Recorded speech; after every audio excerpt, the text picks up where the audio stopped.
I welcome you to today's training. In today's training, I'll be showing you how to set up your dimension in Revit.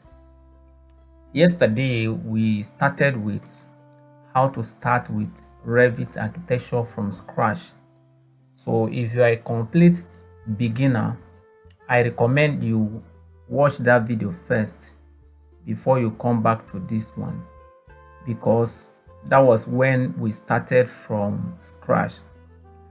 If you have not watched that one, there are some things you may find it difficult to understand here. So ensure you watch that video first. I will leave the link to that video in the description of this particular video now. Without wasting your time, let's get started. Now, if you look at this dimension, you will see that it's not very professional. Let me turn on the line work. This line work help us to make the line either thin or thick. So now that I turn it on, now you see the thickness of the dimension.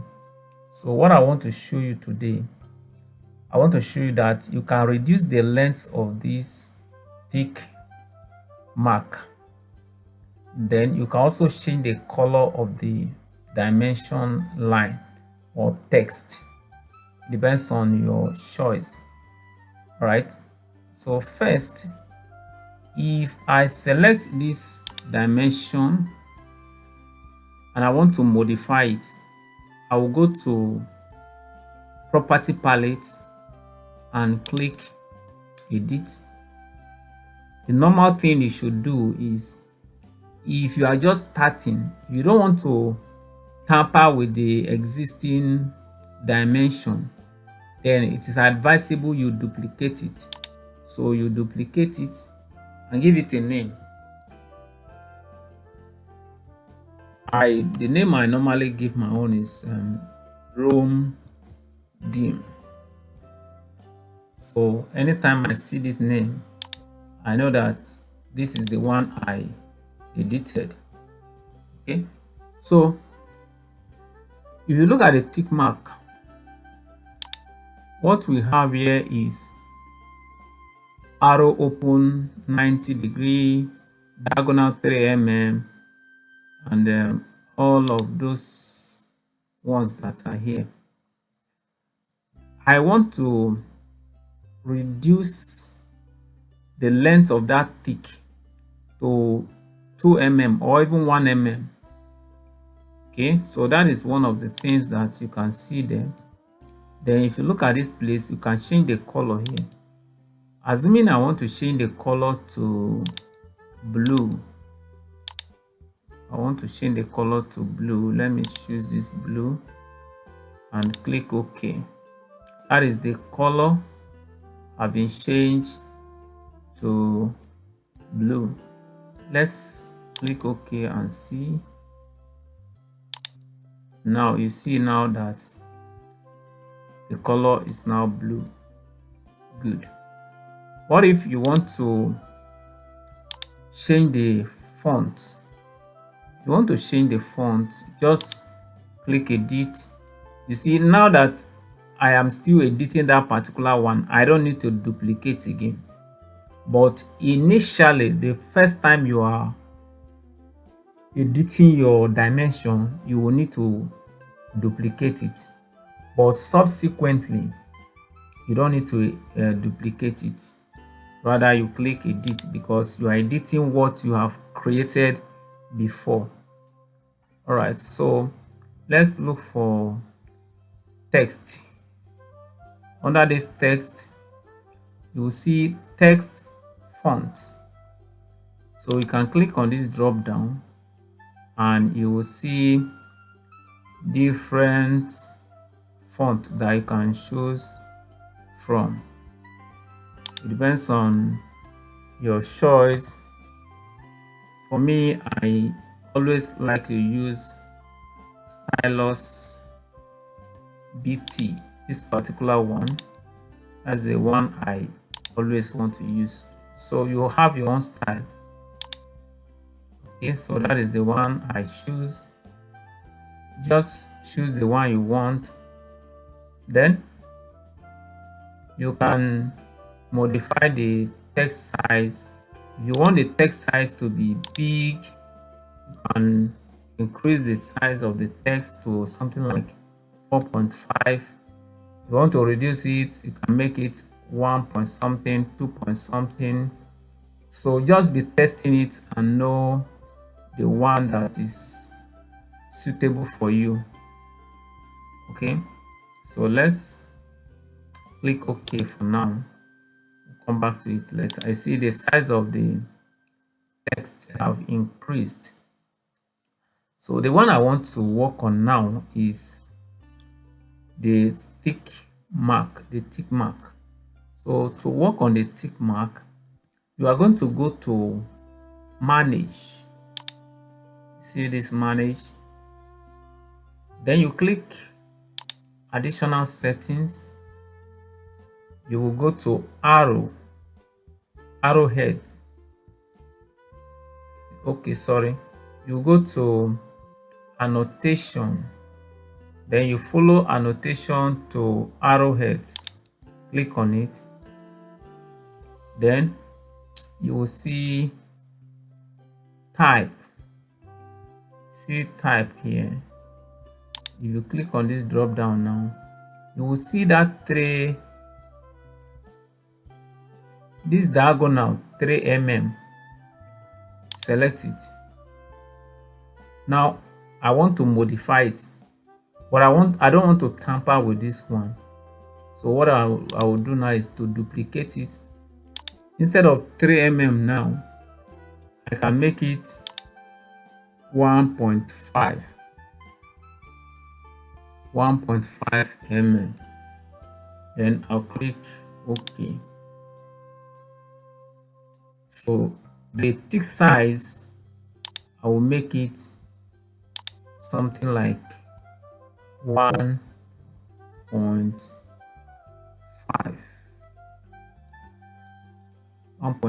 mm. This 0 doesn't matter.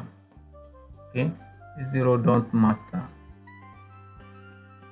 Since it's after point, it doesn't matter much. So at this point, you click apply, then click OK. You see that it have not changed yet. For it to change, you select the same dimension and click on this edit type, then locate tick mark. You see it is still on diagonal 3 mm. You click on this drop down, you will now see diagonal 1.5. This is the one we have just created. So if you want to increase the line width, you can make this one to be 6, that is 0.6. You can click empty space, and here you can make this one to be gap to element, and let's leave everything like this for now and click apply, click OK. You see how it is now. It's shorter now. You see it's shorter than before. Good. So let me move this wall in a little bit so that not be too bogus. I'm just dragging it.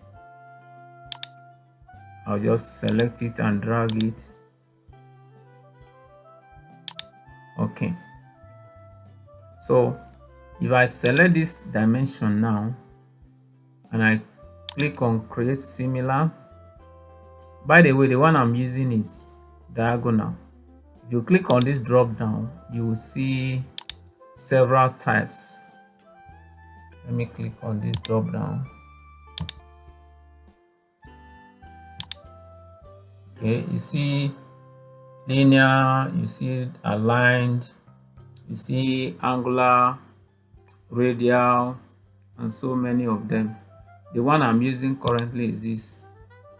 Okay, so if I want to dimension now, you see that instead of the edges of the wall is snapping the center of the wall. Okay, to make it to snap the edges of the wall, you are going to go to option bar. This line you are seeing here is called option bar. So you click, you see this is what is controlling it to pick the center of the wall instead of the edges of the wall, because you want to know the thickness of your wall. But right now you can't know the thickness of your wall because the dimension is snapping the center of the wall, but I want it to snap the edges of the wall. So to do that, click on this drop down where you have wall, so you can select wall faces. Select wall faces, and any moment from now you can now select wall faces. You see that? So right now the thickness of the wall is 200 mm. Okay, but I actually want the thickness of the wall to be 225. So for me to do that, I will need to modify the wall, but I'm sure you understand the way I modify this dimension now. So anytime now you can now dimension your wall and it will pick the edges. And even if you want to pick the center, all you need to do is to hover your cursor on the center and it will be able to pick it. You see that? Good. So the next thing we want to do is to modify our wall. Let's see how we can modify our wall. So assuming I select these two wall, I select these two wall. Look at the way I select it. From the right, I press my mouse down. Anything it touches, it selects. I do not select like this, because if I select like this, dimension is selected along with it. I don't want to select dimension. The only thing I want to select is the wall. So I limit my selection box to something here, and I do not select from the left. If you select from the left like this, it will not select it. Okay, the only way you can select from the left is if you want to cover everything. You want to cover the whole of that particular element, whether it is a wall, it's a window, it's a door, anything it is. If you must select from the left, then it has to cover it completely like this. You see this wall is selected now, and dimension is also selected along with it. What if I don't want to select this dimension? There are several ways I can go around it. I can go to filter and uncheck dimension, and that wall is only selected. You see, it is only the wall that is selected now. The dimension has been deselected. So that is a little introduction about selection. In our next video, we are going to go deeper, then we'll also modify our wall. See you in that video. Bye.